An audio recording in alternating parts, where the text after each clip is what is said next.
नमस्कार दोस्तों, मैं आज आपको उत्तराखंड के चमोली जिले की नीति घाटी में बसे एक ऐसे रहस्यमयी और पौराणिक गांव की यात्रा पर ले चल रहा हूं, जिसका नाम सुनते ही रामायण की कथा जीवंत हो उठती है। द्रोणागिरी गांव। हिमालय की ऊंची चोटियों के बीच बसा ये गांव केवल प्राकृतिक सौंदर्य के लिए ही नहीं, बल्कि अपनी पौराणिक मान्यताओं के लिए भी प्रसिद्ध है। इसी अद्भुत स्थान को देखने की इच्छा लेकर मैं जोशीमठ से अपनी यात्रा पर निकल पड़ा। चल पड़ा हूँ पर्वतों की ओर लेकर मन में अरमान।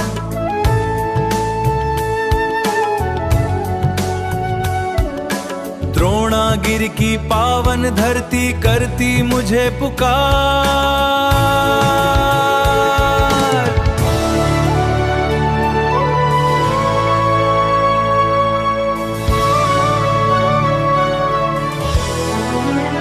सुबह का समय था। जोशीमठ से निकलते ही पहाड़ों की घुमावदार सड़कें और अलकनंदा नदी का मधुर संगीत यात्रा को और भी रोमांचक बना रहे थे।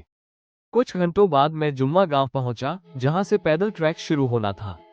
जैसे जैसे मैं आगे बढ़ रहा था, हिमालय की भव्यता मेरे सामने खुलती जा रही थी। देवदार के घने जंगल, बर्फ से ढकी चोटियां और ठंडी हवाएं मन को एक अलग ही दुनिया में ले जा रही थी। कई किलोमीटर की चढ़ाई के बाद आखिरकार द्रोणागिरी गांव मेरी आंखों के सामने था। पत्थरों से बने पुराने घर, पारंपरिक भोटिया संस्कृति और चारों ओर फैली शांति ने मन मोह लिया। गांव के बुजुर्गों से बातचीत के दौरान मुझे अनेक लोक कथाएं सुनने को मिली।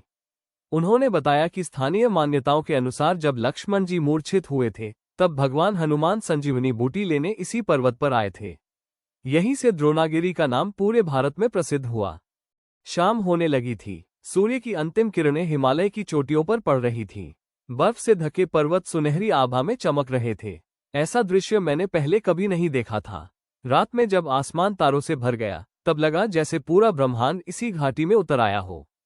चारों ओर शांति थी और मन में केवल एक ही भावना, प्रकृति के प्रति श्रद्धा। अगली सुबह मैं नंदी कुंड की ओर निकल पड़ा। रास्ता कठिन था, लेकिन हर मोड़ पर दिखाई देने वाले दृश्य सारी थकान भुला देते थे। कुछ समय बाद पवित्र नंदी कुंड के दर्शन हुए। झील का स्वच्छ जल और उसके पीछे खड़े विशाल हिमालयी पर्वत किसी स्वर्गीय दृश्य से कम नहीं लग रहे थे। वापसी के समय मैं बार बार पीछे मुड़कर द्रोणागिरी की ओर देख रहा था। ऐसा लग रहा था मानो हिमालय मुझे फिर से आने का निमंत्रण दे रहा हो।